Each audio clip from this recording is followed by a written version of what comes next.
So this is a case study of how I used prompt engineering to generate creative content. And I chose the scenario of a homesteading podcast.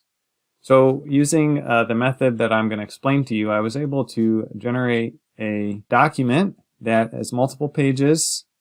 See how many pages exactly? It has 12 pages.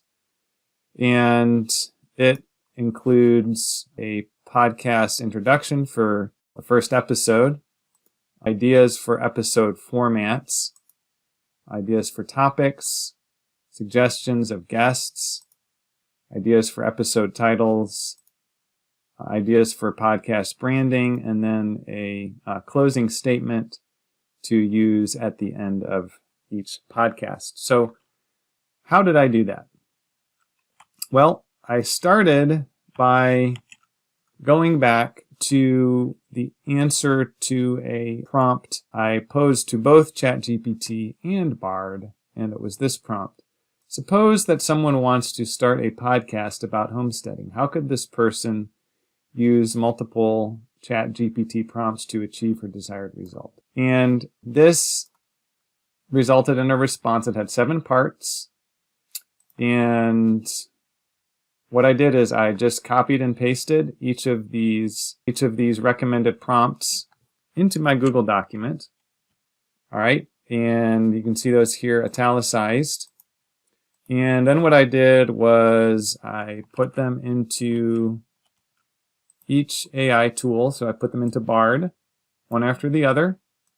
And I put them into ChatGPT, one after the other.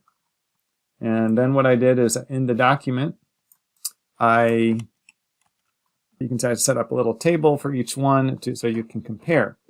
So what I found was that ChatGPT much more readily gave much more creative responses. So you can see, for example, for this prompt about an engaging introduction for the first episode, it included some ideas for music. And the language that it used was much more poetic and colorful. What Bard gave was much more matter-of-fact. Episode format, the response that ChatGPT gave was much more detailed.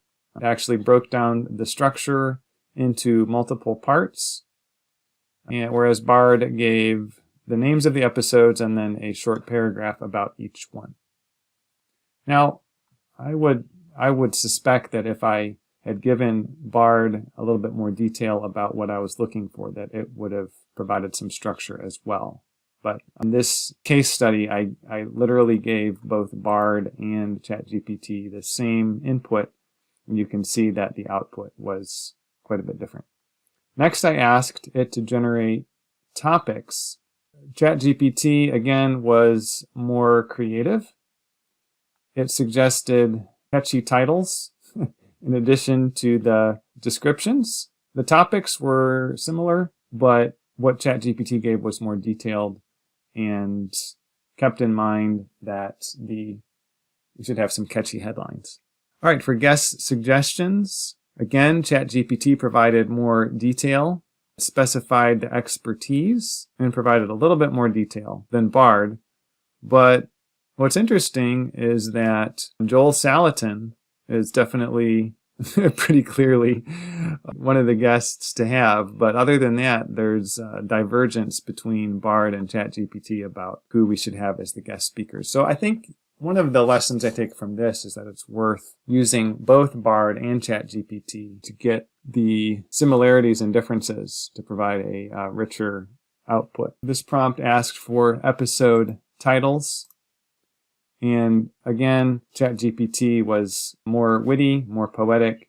Possibly I could have requested Bard to be more witty or poetic, but I did not try that in this particular case study. ChatGPT more readily gave, I think, some useful creative content. And then podcast branding, the amount of information that they gave was about the same. ChatGPT was, again, a little bit more creative and a little bit more outside the box. Bard said, if the name of your homestead is Mighty Roots, then your podcast name should be Mighty Roots. Whereas ChatGPT suggested the name Roots and Harvest. Then with the last one, a closing statement for each episode. These were basically about the same. I did want to, though, delve into a little bit more detail on the closing statement. In interacting with ChatGPT on this topic, I first said write a closing statement for each episode, and it reverted back to the title of Harvesting Home, even though in a previous prompt it had suggested the name Roots and Harvest. So I gave a prompt that said, suppose the name Roots and Harvest is chosen for the podcast. And by using this extra context, it wove some things in there related to roots and harvest, especially this little tagline, until our next episode, may your roots grow deep and may your harvests be bountiful. That's pretty clever. And then I said, suppose the name Mighty Roots is chosen for the podcast.